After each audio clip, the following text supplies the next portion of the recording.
మన పొలాలల్లో చిలకలల్లో కనబడే ఈ మొక్కని పిచ్చి మొక్క అనుకొని పీకేస్తుంటాం. కానీ ఈ చెట్టు ఉపయోగాలు తెలిస్తే దవాఖానాల ఖర్చులు ఉత్తా తగ్గించుకోవచ్చు. ఆయుర్వేదంలో చాలా ప్రాముఖ్యం పొందిన ఈ చెట్టు పేరు ఉత్తరేణి.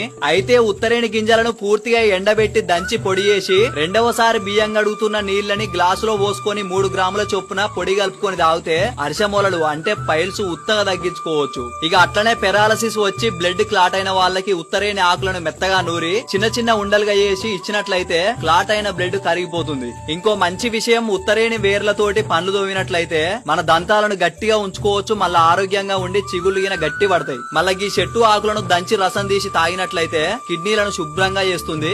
అసలు ముచ్చట తేనెటీగలు తేళ్లు కుట్టినప్పుడు మళ్ళా బొంత పురుగు వారినప్పుడు పారిన చోట అలాగే కుట్టిన చోట ఆకులను ముద్దగా నూరి అంటించినట్లయితే తేనెటీగలు తేళ్లు బొంతు పురుగుల విషాలు ప్రభావం చూపవు. అట్లనే దురద ఉన్న చోట ఆకులను ముద్దగా నూరి అంటించినట్లయితే తగ్గిపోతుంది. మనం పిచ్చి చెట్టు అనుకుంటున్న ఇన్ని ఉపయోగాలున్న ఉత్తరేణి చెట్టు యొక్క ఈ వీడియోని అందరికీ షేర్ చేయండి.